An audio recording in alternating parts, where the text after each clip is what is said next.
VP Sara Duterte has issued a brief statement in response to the impeachment case against her. And she simply says, and we quote, "God save the Philippines." She also expressed gratitude to her supporters. A recent SWS survey shows that 6 out of 10 or 59% of Filipinos are affected by rice price hikes.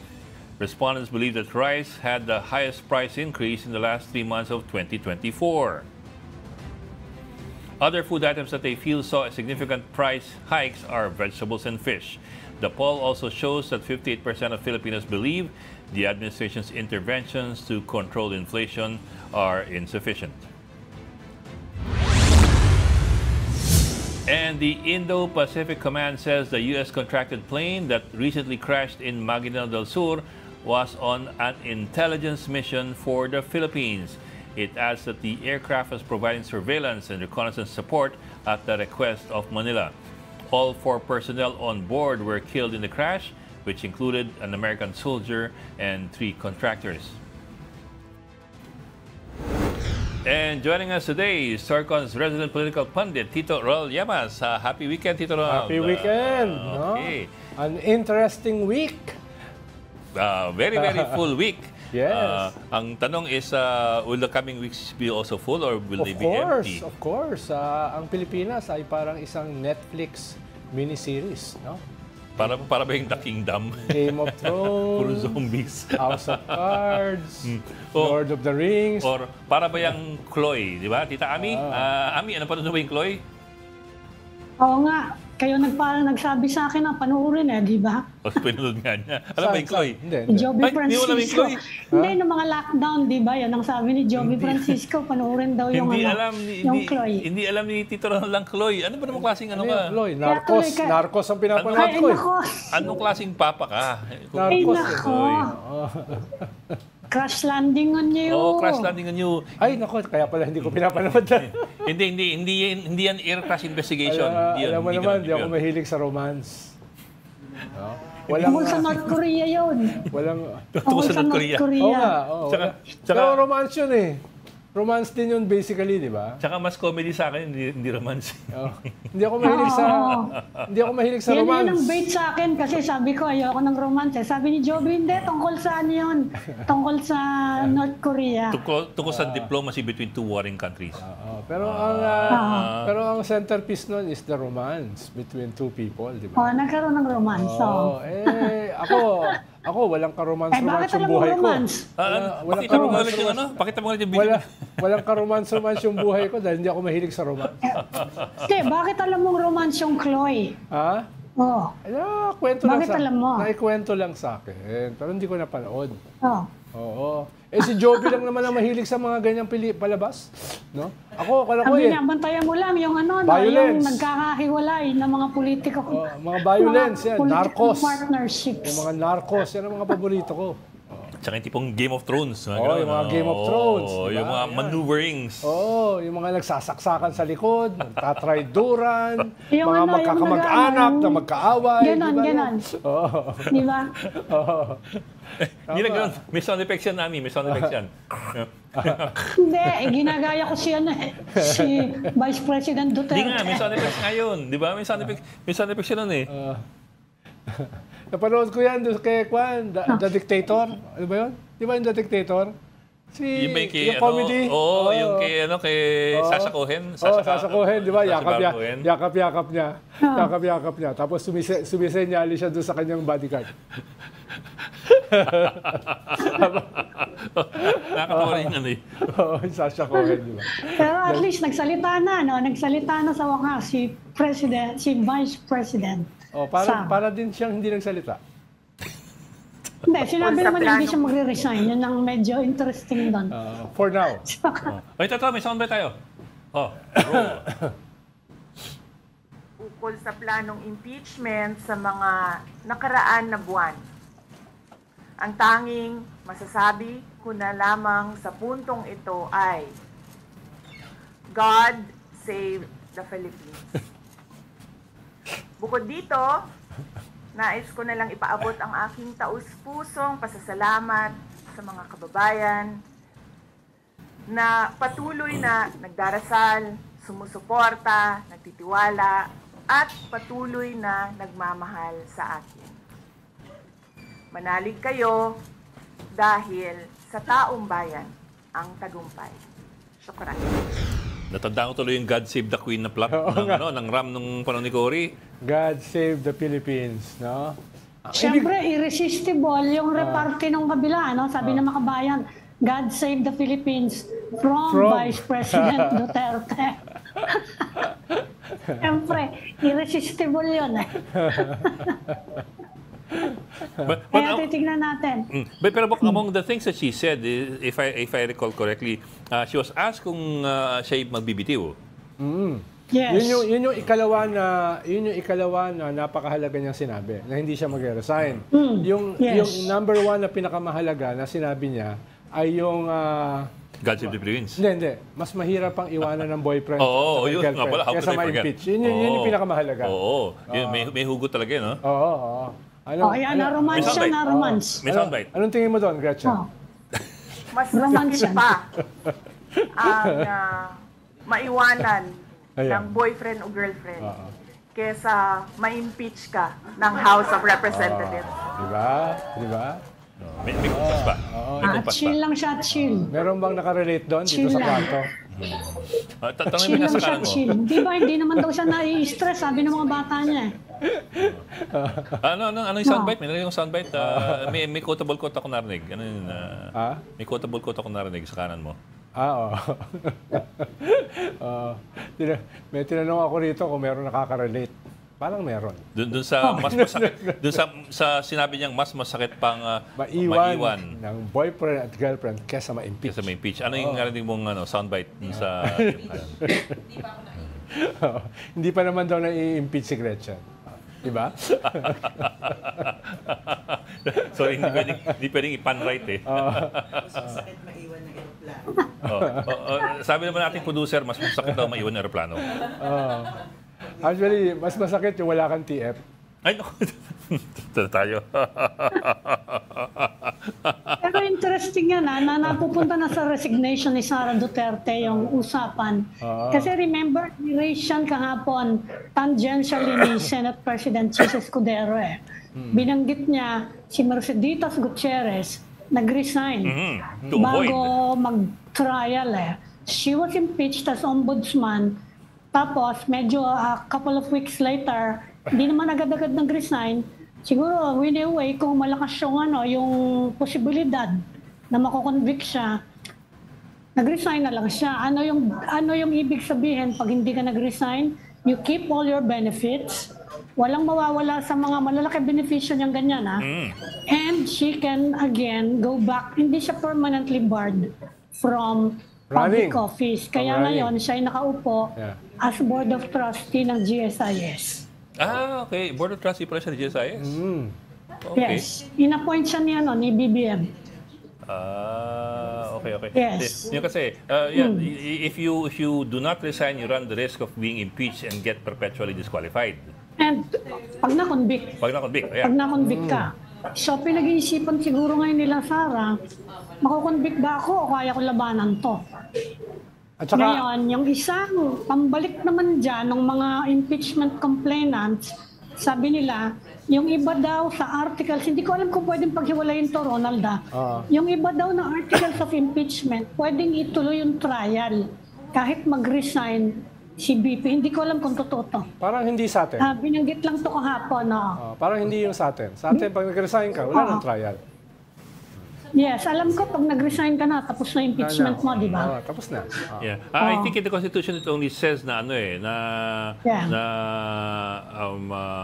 the most that you can get from an impeachment is matanggal ka sa pwesto at ma-revoking yung benefits. Pero it does not include jail term. However, it does not preclude other government agencies from filing a criminal case. Yun ang pwede na gawin. Which could result in a jail term, which is separate. Pwede siyang i-prosecute criminally pag na-convict, which could take unfortunately 20 years sa bansa natin. Tama. Unless, yan ang problema. Unless, Ami, ma-convict, unless ang may permanent disqualification, kaya lang, kung convicted ka, automatic yan, tuloy-tuloy yan hanggang sa Supreme Court eh. Pero baka unless, by 2028, hindi pa tapos yung kaso. Unless ang kaso mo ay plunder. Dahil non-bailable yun eh. Ibig sabihin, immediately pwede ka makulong. Kahit na tumatakbo yung kaso. Pero bakit si... Si ano? Si ano? Oh, si ano? Oh, si ano? Si ano? May Supreme Court ruling pa. Oh, si ano? Ami, yung kwan kasi, yung... si special case. Yung Senate kasi, siyempre national yung kanilang constituency. Merong kampitong re-electionist sa election na ito. At yung mga 12 ay baka tumakbo, most of them, sa 2028. Para sa kanila, mas maganda na mag-resign na lang yung Vice President para hindi sila bumoto for or against conviction. Dahil kung boboto sila for or against conviction, merong mawawala sa kanila. Pag bumoto sila for conviction, baka mawala sa kanila yung considerable number ng mga DDS voters at Iglesia ni Cristo. Pag bumoto naman sila against conviction, baka mawala naman sa kanila yung mga anti-Duterte, Pink, BBM, etc. So, mas gusto nila to have the best of both worlds, to have your cake and eat it too. Wag na sanang matuloy yung trial. Kaya hindi ako magugulat bakit nila nire-reset ng June 2, no? Para tapos na yung election. Hindi na sila malalagay sa spot. Especially yung mga re-electionists. Para they can do whatever they want, then cast ng balota.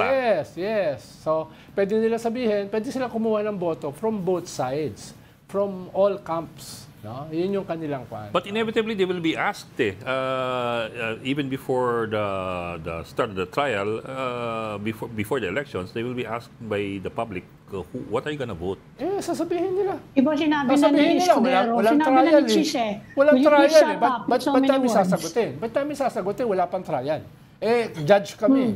Hindi namin dapat i-prejudge yung kaso. Yung trial magsisimula June 2. So may impression ng delikadesa pa. Kunyari. May delikadesa talaga yung ating mga politicians. Di ba, Bril? Batiin natin ang ating kasama natin ngayon si Bril Montalvo, ang ating correspondent from Davao City. Hi, Bril. At batiin natin ang kanyang headband ngayon ay Chanel. Saan ba nakakabili ng ganyan, Bril? Sa Shopee. Shopee. Shopee. Naka-promo. Parang hindi bagay kay Gretchen yung ganyang klase. Bril, laki ng ngiti mo ngayon. Ikaw ay nag-attend ng press con kanina. Oo, kanina, mga around 11. Kasi initially, 10 a.m. yung press con. So, parang may set up pa. Mga 11 a.m. na dumating si Vice President Sara Duterte. At i-specify ka niya. Ang taray mo, Oo, kaya nga. Oo nga eh. Ang taray mo, ha? So, sabi mo kay VP, ano ka naman VP, hindi mo naman sinasagot yung yung tanong ko. Nagtatanong ako sa kanya. Hindi na ako nagtanong kasi parang gino-joke niya ako. Para sa mga hindi nakatoon, ano yung tanong mo sa kanya? Sabi ko sa kanya, VP, bakit ka nag-blooming, tapos parang lumiit yung mo. Parang Yung alin? nagpapayat. Yung body Ayun, niya. kaya hindi sasagot yun. Lumit yung Nag-slim. Baka may problema, yung pinagdaanan. Okay. Pero agree ka ba ron na mas mahirap pa na iwanan ng boyfriend saka girlfriend kaysa ma-impeach? Agree ka ba ron? Mas love ko yung mga boyfriend, charot. Kasi hindi naman ako na-impeach eh. Good answer. Parang sagot ni Gretchen yan eh. Hindi pa naman ako na-impeach. Oo. Ayun. Pero Bril, matagal mo nang kinocoveran ng mga Dutertes and VP Sara eh. Ano yung tingin mo sa mood niya kanina? Hindi ba contrived yung talagang siya? Cool na cool siya? Chill ba siya talaga? Oo, tama ka nga dyan, Ami, no? Very chill kanina yung aura ni VP Sara. Sabi nga yung mga ibang reporter, napaka-blooming. Parang nadiligan. Charot. Hindi ko pwede sabihin dito. Kasi ma-MTRCB tayo rito. Ay, hindi. Parang, kasi nga kami dalawa, nag-usap kami ni VP. Naulanan, di ba? Naulanan. Kasi nga kami ni VP Sara, off the record. Yun yung mga topic-topic namin ni VP. Ay, teka. Ganun kayo, ha? Bill, itong tanong na marami. What is the significance of the song MacArthur Park? Kasi that was the message sent by the President of our Yeah, President to VP Sara. Oo. What was Well, that supposed to mean? yung cake na niluto, na natutunaw. Is melting in the Oh, it's melting. dark. Oh. Oh, no, so, ano sabihin nga nun? Yun nga yung sabi Anong ni, significance nun? yun yung sabi nga ni VP Sara kanina kung nakausap na ba niya si former President Rodrigo Duterte hinggil sa impeachment. So sabi niya, nagbigay siya ng message doon kay former President Rodrigo Duterte through his chief of staff, yung message ni VP. Tapos wag na. nireplyan siya ni VP, ni former President nung song na kumakanta siya. Yun nga yung MacArthur part. Yeah. Pero hindi ko pa masyadong naririnig yung kanta kung ano yung parang doon, parang message nung Nawala ako. kantang yun. But there's a video clip going around of Sara and the father, si Rodi Duterte, singing that song, Duet. Oo. So in other words, they sang it na before together pa in public. And it was recorded. Hindi ko napansin yung ngayon ko lang narinig yung kantang yun at na-topic yun ni VP Sara all throughout my coverage sa kanya. So maybe pag may time tayo, maka-exclusive na naman tayo kung babalik siya ng Davao, ayun, tatanungin natin kay VP yan kung anong significance ng kantang yan sa kanilang dalawa or sa kanya mismo or kay former president. Ang ganda nung kanya yung original na singer, si Richard Harris. Yeah, Richard Harris. Kinanta niya yan, di ba? Parang di siya singer di ba? Pero He's an actor, very raw. Very raw yung kanyang pagkakanta. No? Tingin Sample ko, mo nga. Sampulan mo nga. sa ibang show, sa The Big Story, pwede ko kantahin yan. Ami, alam mo yung kanta, Ano no? ka na, Ronald? Someone left the cake out in the rain. Yan. yeah. Diba? Oh. Huwag yung binahan si Ami. Alam mo kanina sa yung speech ni VP Sara, kung mapapansin niyo is very konti lang. Napakaliit. Sabi ko nga kay VP kanina. Frustrate nga ako Oo, sabi Naasahan ko, meron mas marami siyang oo. sasabihin. Sabi ko nga kay VP kanina, bakit ang konti lang VP? Sabi ko sa kanya. Parang compliance lang Oo. nasagot, di ba? Kasi originally, ang ginawa ni VP is siya mismo hinahandwritten niya. Kagabi pa daw, hinahandwritten niya yung speech niya or ano yung sasabihin niya ngayon. Napakataas, parang 2 pages, something like that. Parang- Pero in-advisean siya na ito lang yung sasabihin. Oh, less talk, less mistake. Oo, yun. So, you mean she had a longer longer- version Yes. prepared, Oo. na tapos kinat lang into, Kinat edit lang down yung- into, ano? yung mga But stuff from what you heard, was the longer version more colorful? Kasi yung kanina was a bit more, was a bit restrained compared to the Oo. last time that she was, she had Ang a ibig mo public, sabihin, restrained o boring? well, just call it restrained. Yun yung original sana na yung sasabihin niya, parang babanat si VP. Banat. Babanat siya sa kanyang mga kritiko and sa impeachment, yung mga nagpirma and sa administration, babanat talaga siya originally. Yung sa speech niya, yung written speech, pero hindi pa natin nakikita. Anyway, pag may chance tayo, Pero mukhang natin. mukhang habol niya rito is less the substance. Oo. It's more the form na siya ay chill. Yeah. Na hindi siya harass, Oo. hindi siya affected. Mas ganun yung kanyang message dito sa ginawa niyang press con. Oo, Na sabi nga ni Ed, Restrained. Restrained. Oo, Whatever kung that mapapansin nyo nga kanina doon sa press ko na ginaganan niya yung yung parang yung parang yung yung papel na kasi ito lang yung pinapabasa sa akin. Dapat. Oo.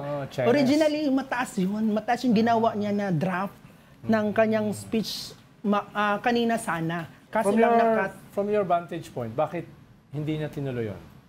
Kasi nga, yung sabi niya sa akin, last time yung na-exclusive interview ko siya doon sa Davao del Norte, doon sa Panabo, sabi niya, kung daw siya, kung magsasalita siya ng buong-buo, magkakagulo yung bansa. Yun yung sabi niya sa akin.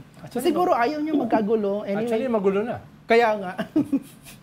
Pero siguro, wag na lang niyang Baka magkaroon uli ng panibagong assassination threat. Hindi, sabi niya sa press con, Hindi daw. wala daw siyang assassination threat. Let me quote, Ami, ito yung quotation niya. I did not make an assassination threat to the president. They are the ones saying that there is an assassination. Diba? Assassins and gunmen. I did not say that. We have to respect the censorship. Iba na yan. Yung narinig nyo, no? Yung narinig nyo, ibang multiversion, no? Hindi yun Baka dito sa... AI yun narinig natin. Oo, AI yun. Pero Bril, how can she say that she never mentioned the assassination? Oh, did she use the word assassination? But merong, they're the ones saying that there is assassination, assassins, and gunmen. When the whole world heard it. So what are we missing out on here? I mean, The last time yung sinabi niya, I think last year, yeah. yung sa Zoom, yung kasagsagan ng yung ni Yusek Zulaika Lopez, Zulaika parang Lopez. ginigipit siya. Doon niya sinabi yun sa Zoom. Well, all of us are entitled to our own selective amnesia. Tito Ronald talaga. Pabayaan nyo na. Pabayaan nyo na. Yun lang, it's... Kasama sa ano yan, Kasama sa articles Yes, of in the articles impeachment of yung impeachment. threat na yan. Kahit naman ikaw, yung ibang mong kasalanan, nakakalimutan mo, di ba? Oo naman. di ba? Oo naman. Kasi konti lang naman sila eh. Hindi kaya mo. Teka na, patay yung pinag-uusapan natin.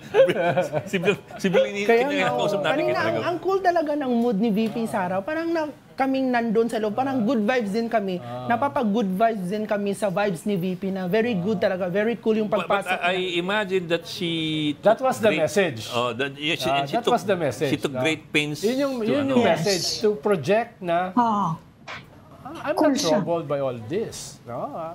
Chill lang ako, no?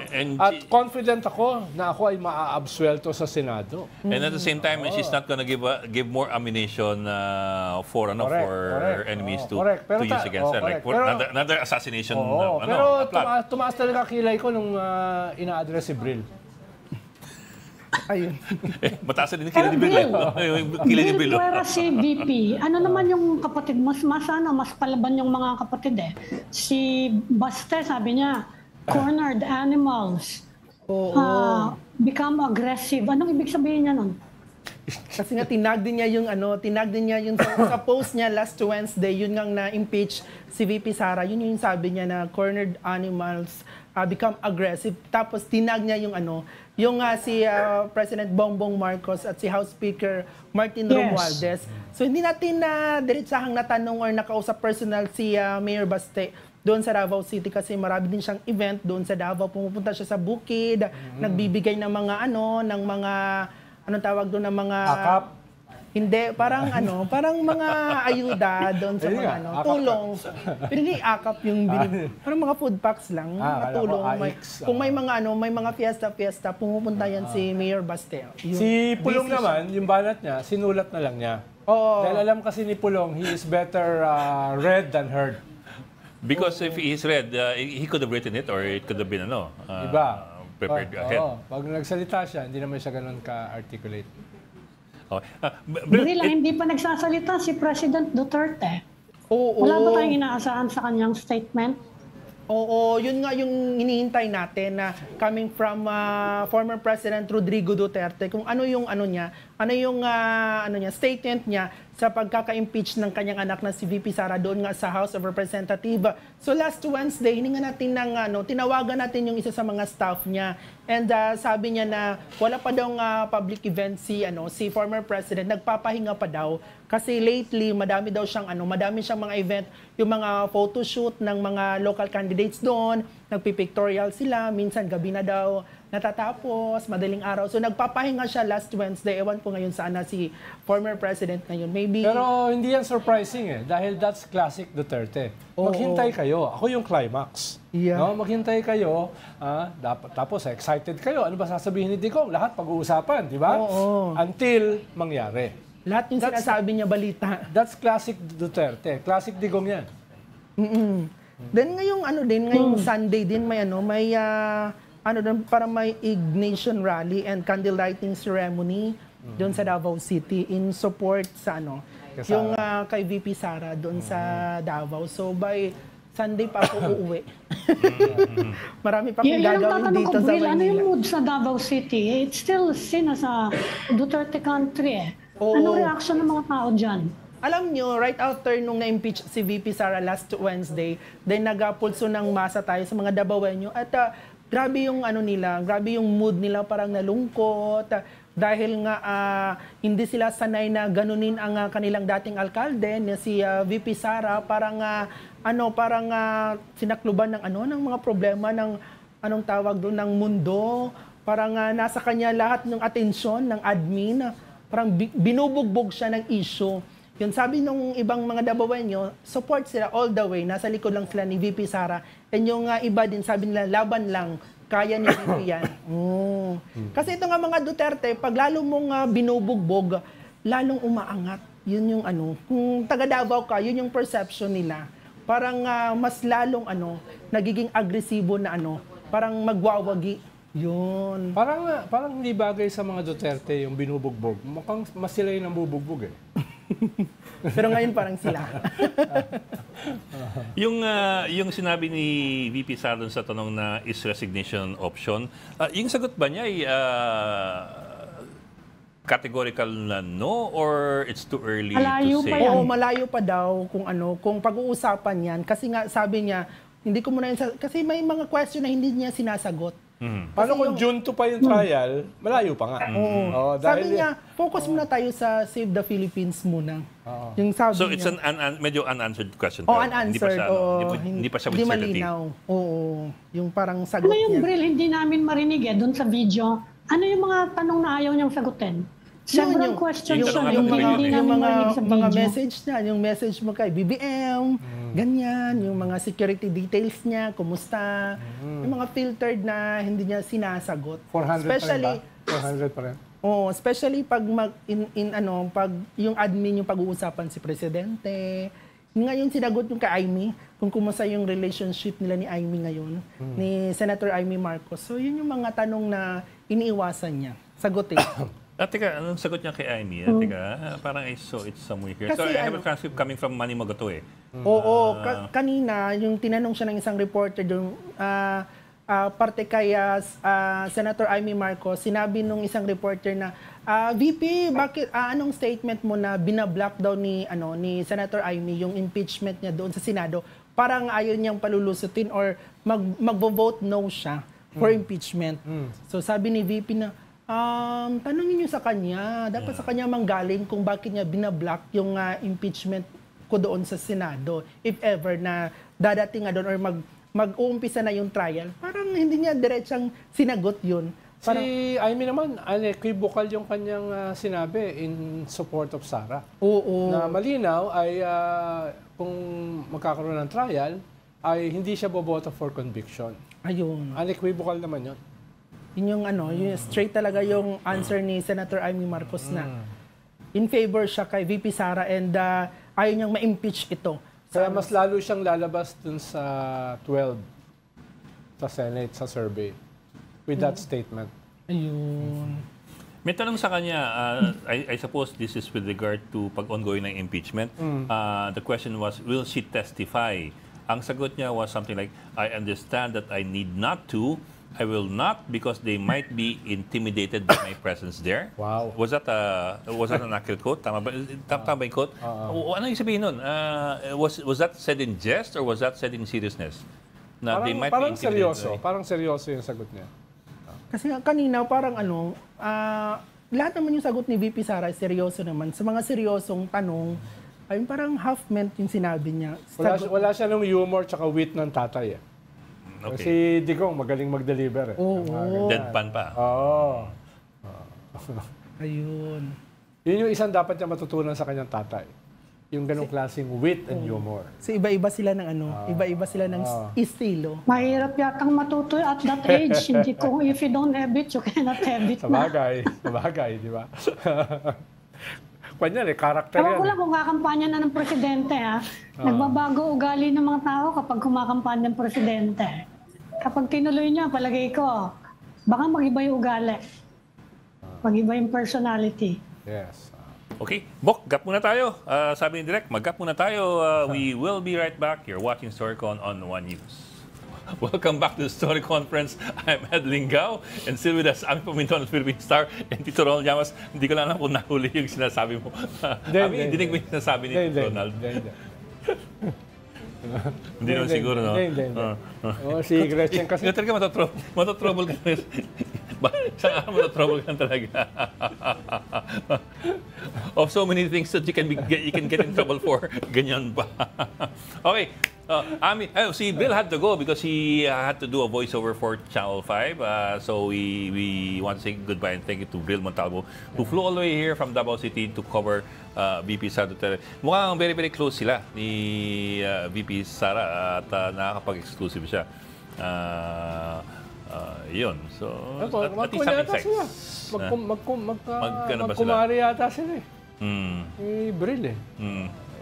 Very ganon. Sometimes very chummy. Ganon. Ba't si Ami tahimik? Actually, yung mas malapit sa media yung tatay, si Rodrigo Duterte, except of course if he doesn't like you, no. Pero yun ang pagkaalam namin, malapit siya dun sa Davao reporters. Ayaw lang si naman, President Duterte. Ayaw lang naman ni Digong, Rappler eh. Mahilig ang makipag-chismisan sa mga sa media. Saka talagang pag nakipag-chismisan siya, is hilarious ang sense of humor niya talaga. Hanggang wee hours of the morning. Talaga. Walang pahingahan. So, yun. Anyway, so moving forward, so what are we expecting for the impeachment trial? Talaga bang June 2 ang aabangan pa natin? That's 3 months away. Several scenarios yan eh. Siyempre, yung isa, June 2 para after election, para hindi maikanto yung mga senador, especially yung mga re-electionists. Sabi ko nga kanina, to have their cake and eat it too. No? Yung ikalawa, pwede silang pressurein ng presidente to call a special session na hindi naman bawal. Nothing in the rules of the Senate, nothing in the Constitution na pinipigilan yung ganon. That's contrary to what Chis Escudero is saying, that you can only call a special session in consideration of legislation. Inuulit ko, wala naman sa rules mismo ng Senate or sa ating Constitution. No? So, pwede nilang baguhin yung kanilang posisyon. Pwede namang escape dyan ni Chis. Na may nakausap kami na legal luminary na sabi, pwede. Di takas na siya.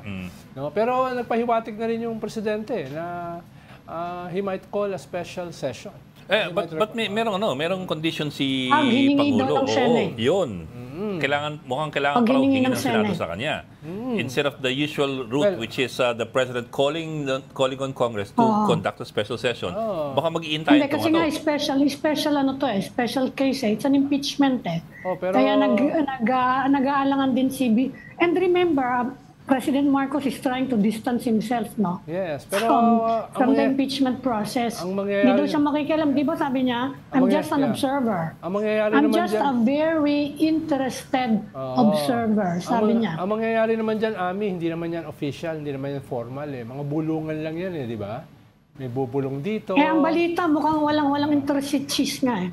Yan ang balita. Well, ayaw niya. Depende At ang sinasabi ng mga senador, it's up to the Senate President. It's the discretion daw of the Senate President. Depende rin yan eh kung sino ang bubulong, no? Kung sino ang bubulong. Halimbawa, si Senate President Chis Escudero, inaamin naman yan na malapit siya kay First Lady. Diba? Nagpapalitan nga sila ng baso eh. Diba? So, depende kung sino yung mga bubulong. Hindi ko sinasabi na si First Lady yung bubulong. Pero yung maraming informal na relationships eh. Na which can push the envelope. No? Lalo na sa Pilipinas. Sa Pilipinas, very tayo, 'di ba, Ami? Very unofficial, very informal, 'di ba? 'Yun yung mga nangyayari. Pero Tito Ral, do you really believe that the president is just a very interested observer? Basahin mo yung aking thought bubble. May thought bubble ako eh. Hindi nang basahin mo. You mean I can fill in the blanks? Oo, fill in the blanks. Parang gaa. Gaa talaga. Pero at least sinabi niya na nakausap niya yung anak niya, di ba? Kahit sinabi naman niya na to follow the process. Kahit disinterested siya. Interested observer nga eh. Nakausap niya. Parang ang hirap lang kasi imaginein kung 250 na yung pumipirma. Bigla sila nagkaroon Nadagdagan daw ng 25 yung official count. Kasi kahapon nasabi, aabot ng additional 40. Pero sa ngayon, 25 na yung confirmed yata na gustong mapadagdag sila sa signatories. Kahapon 240 na ang bilang. Kahapon 240 na eh. Pero Tito Ral din, Ami, how is it that in a matter of 24 to 48 hours, 80% of Congress suddenly had an epiphany. Dahil nga, disinterested yung presidente. Diba? A sudden epiphany. Disinterested nga. After 2 months Yan of ang Di ba- di mo ba nakukuha yung Ronald? message? Kahapon ko pa yung tinatanong Wala sa'yo. yun eh. What changed between December and this week? This week, ha? Depende naman What kasi... changed between December Ami, and this week? Depende naman yan sino yung bumubulong sa presidente.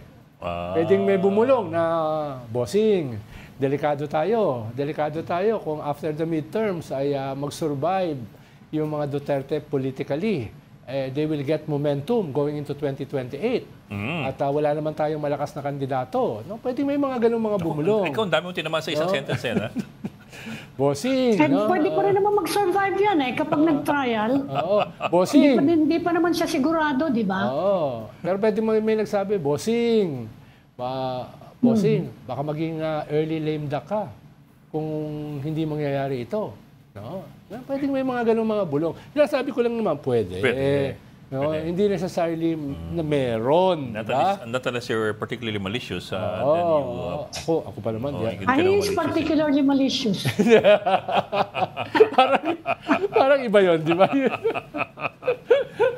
So there. So sudden epiphanies are now the order of the Hindi, day. tsaka huwag niyo kalimutan, impeachment is just one of those tracks. Meron pa rin dun sa criminal cases na sinasabi ng DOJ na pwedeng i-file sa mga Duterte consistent with the Quadcom report.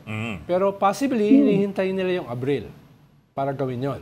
No, hindi ko alam kung ano hinihintay nila sa Abril. Kaya ba't Abril? Hindi ko alam kung ano hinihintay nila sa Abril. Ang alam ko lang sa Abril, mag-retire yung ombudsman. Ang galing mo talaga mag-connect. Ang galing mo Oo, talaga mag-connect. magre-retire siya. Plunder yung binabalak di ba? Oo, yun ang naman, yun ang naman sa Plunder isip yun ko, di ba? Pag plunder, non-bailable yun. Yes.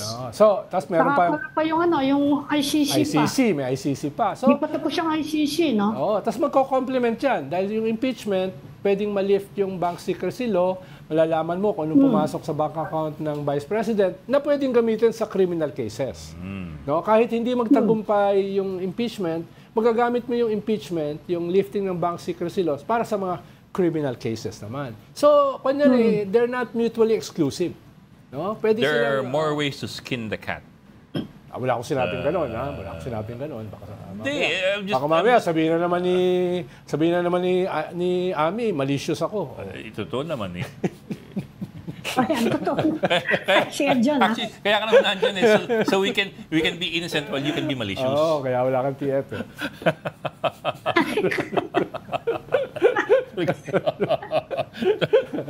Matotrouble naman ako sa'yo eh. Pag may TF ka kasi, ibig sabihin may kontrata ka. Pag wala kang TF, pwede kang tanggalin anytime. Kung may TF ka, ibig sabihin may connection ka sa amin. You're Yes, an employee. yes. May legal ka. So kung makasuhan ka, ay, hindi na maglalayan. Hindi sa amin yan, guest lang yan eh. Guest lang yan dito. Wala kami kinalaman dyan. Pero kung ikaw, Ronald, will you advise her to resign? If you're going to run for president in 2028, ma-advise mo ba na mag-resign? Well, in one sense, that's the easy way out. Lalo na, inamin naman ni BP, Sara, na gusto niyang tumakbo sa 2028. But for a Duterte, that's a hard way out. Pero sa mga Duterte kasi, it's about hubris eh. Umatras kami sa away, umatras kami sa labanan, no? May element ng hubris eh. Hindi kami matatalo rito, no? Hindi kami matatalo rito. Ipapanalo namin ito. Parang may ganung element eh, no? Pero kung politically, the easiest way is mag-resign ka na. Di tapos lahat. The Diba? Mercy Gutierrez formula. Tapos lahat ng mga humahabol sa'yo, biglang napatunganga. Di ba? Tapos ma-appoint ka. Tapos hindi pa na-lift yung bank secrecy laws na pwede nilang gamitin sa criminal cases. Di ba? So, yun yung easy way out. Pero, being a Duterte, hindi ka basta-basta aatras sa labanan. Diba? Sabi nga niya kanina. That's part of your reputation. And your imaging. Mahalaga sa kanila yung reputation eh. That the Dutertes ay hindi mga takot. Mga Duterte ay kinakatakutan. Diba? So, tingin ko mas yun ang dominant ngayon. Yung ganong klaseng reputation. Di ba merong saying, he who lives and runs away lives to fight another day. Oo. Di ba? Hindi, sa amin nila Edlingaw Kaya yun. Yung mga wimps. Kami kasi wimpy kami. No? Pero yung mga Duterte Dami kasi na naman ako. hindi mga wimp yan eh. No? Kung kami Manny Mugato, Edlingaw, yun yung gagawin namin. Peace no? yan, peace. Live to fight another day. No? Because we are Live wimps. to fight another day. Oh, we are wimps. Pero ang mga Duterte aatras kami sa away. Ano klase ka? Di ba? Naduduwag, no? Hawakan mo nga sa tenga, hawakan mo nga sa tenga. Di ba? Ganun yan eh. Di ba? Very macho, ano? Very Di ba? macho. Oh, it's a very macho culture eh, di ba? Kami, hindi kami macho. Baka Toxic masculinity naman tayo. Ikaw lang yun eh. Ako nadamay lang sa'yo eh. Kahit naman mag-resign, pwede pa rin naman silang They can still spearhead. They're describing themselves as the new opposition. Oo nga. Pwede pa rin naman tuloy-tuloy yun eh. Di ba? Oo. Buhay pa naman yung dalawang kapatid niya are still in politics. Baka manalo si President sa mga nangyayari ngayon. Baka manalo si Digong na mayor, no? Baka medyo nakakalimutan ng tao si Carlo Nograles doon sa Davao. Di ba? Oo. Pero Ami kasi, ang calculation siguro ni BP Sara, June 2 pa naman yung resumption ng Senate as a trial court. Ibig sabihin, mas mahaba yung aking runway para mag-isip at magpasya kung ako ay mag-resign o hindi. Yeah. Di ba? Yun ang ikukuha ko pa to. 3 months. Ima-maximize ko pa itong interregnum na ito. Yes. Ima-maximize ko pa na hindi ako mag-resign. Ako ay matapang. Di ba? Ima-maximize ko pa yan. Ngayon, kung biglang nagkaroon ng special session, baka mapabilis yung kanyang desisyon. Okay. Mag-happy weekend na tayo. Napapa-interact ko lang to si Tito Ronald. Wimps. Si Tito Ronald, a very interested observer din. Oo, na walang malis. No. Ronald Llamas is not an interested observer. He is an interested instigator. Na walang malis. Walang malis. Agitator? Instigator, agitator. Agitator? Okay, sige, goodbye na tayo. Okay. At Happy weekend. Maraming salamat sa inyong dalawa. Happy weekend. Thank you for joining Circle Baka marami today. pang mangyari ngayong weekend, ha? Oh, tama Naman naman. dito sa atin. Monday na lang. Tapos Tuesday pa, start ng election campaign. Karamihan ng nationals. mga senador nakapagbakasyon na. Sayang naman yung kanilang mga plane tickets, sayang naman yung kanilang mga hotel reservations, sayang. Kaya hindi magkakaroon ng Diba? special session. Diba? Sayang naman. Dahil bakasyon eh. Bakasyon. Kami lang naman ni Ed ang gusto ang magtrabaho. naiwan sa salt mines. No? Kami lang Saka si Ami, hindi absent yan. Editor yan eh. Editor ng Diaryo yan. Talagang salt mines din yan. Hindi, siya yung taga-Latigo. taga-Latigo. Mga minero. Gano'n, di ba? Oy, teka, nagtitake na ako. Salamat kay Ami Pamintuan, editor ng Philippine Star, and dito Ronald Llamas, our resident political pundit. Okay, happy weekend sa inyong dalawa. At before I forget, on Monday, we have 3 new programs. Diyan ang mga title? Morning Matters at 8 o'clock in the morning. Sino yan? Si Gretchen Ho. Sa One News ba? One News. And Money Talks at what time? Money Talks at I think 9:30. Sino yan? Si Cathy Yang. Okay. And News and Views. At hindi sigurado sa oras. 10. Sino naman yan? 11. Sino yun? Si Diego and si Angela. Okay. So something to watch out for sa mga viewers ng One News on Si Monday. Manny Mugato, walang show? Tulog pa eh. Makain pa. Nagsishow pa. So something to watch out for on Monday. And of course on Tuesday is the first day of the campaign for nationals. Wow. February 11. Yes. Wow. Wala bang kwanon? Wala bang Kape? safe house niyan? Hindi, safe house will be middle of the month pa. Okay. We resume. Tuesday is also Lourdes de Vera's birthday. Oh, Tuesday is also Lourdes de Vera's birthday. Senior na si Lord? Senior na? Senior? Hindi, mas bata sa atin yun eh. Yan nga, senior na. Ha? Senior is 60, hindi 50. Huwag na tayo mag-usap. Labo. Ami, thank you very much. Labo niyo kausap. Mag-weekend na nga kayo. Salamat. See you again on Monday, 4 p.m. for the StarCon. I'm Ed Linga. We are One News. This is the Story Conference Group or the StoryCon Group.